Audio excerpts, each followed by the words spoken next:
Magandang umaga po sa ating lahat. Tayo po ngayon ay nasa ika-3 or 939 ng Everyday God Daily Devotion. Konti na lang at maaabot na po natin ang 1,000 devotions. Purihin ang ating Panginoon. Mga kapatid, naranasan na ba ninyong magkamali at maparusahan? Naranasan na ba ninyong gumawa ng kasalanan at pagkatapos nito ay natikman ninyo ang paghatol ng ating Panginoon dahil dito?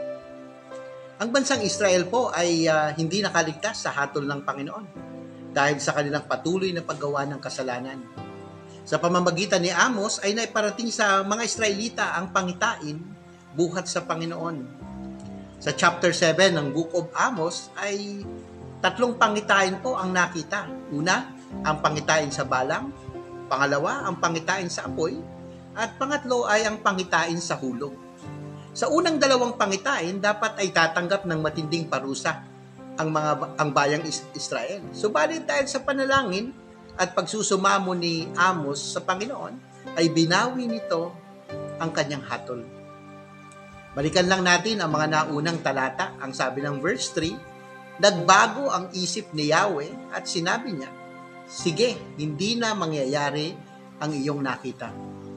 At sa verse 6, nagbago ang isip ni Yahweh at ang sabi, hindi ko na rin hahayaang mangyari. Wow! Purihin ang Panginoon sa kanyang habag. Tunay nga ang Diyos ay Diyos ng pag-ibig. Subalit tandaan po natin na siya rin ay Diyos na makatarungan. Kaya naman sa pangatlong pangitain, iba po ang nangyari. Ang sabi ng verse 8, tinanong ako ni Yahweh, Amos, ano ang nakikita mo? Isang hulog po, sagot ko.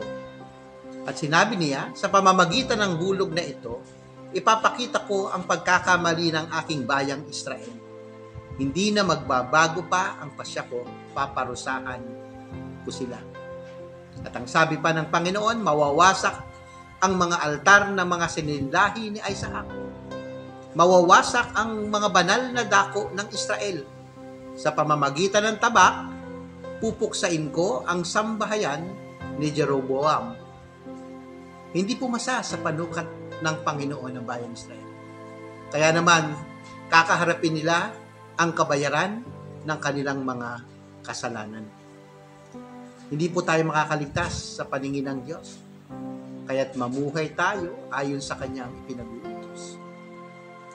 Muli, pakatatandaan natin na ang Diyos ay pag-ibig at siya rin ay Diyos na makatarungan. Maraming salamat po sa inyong pakikinig at pagpalain tayong lahat ng ating Panginoon.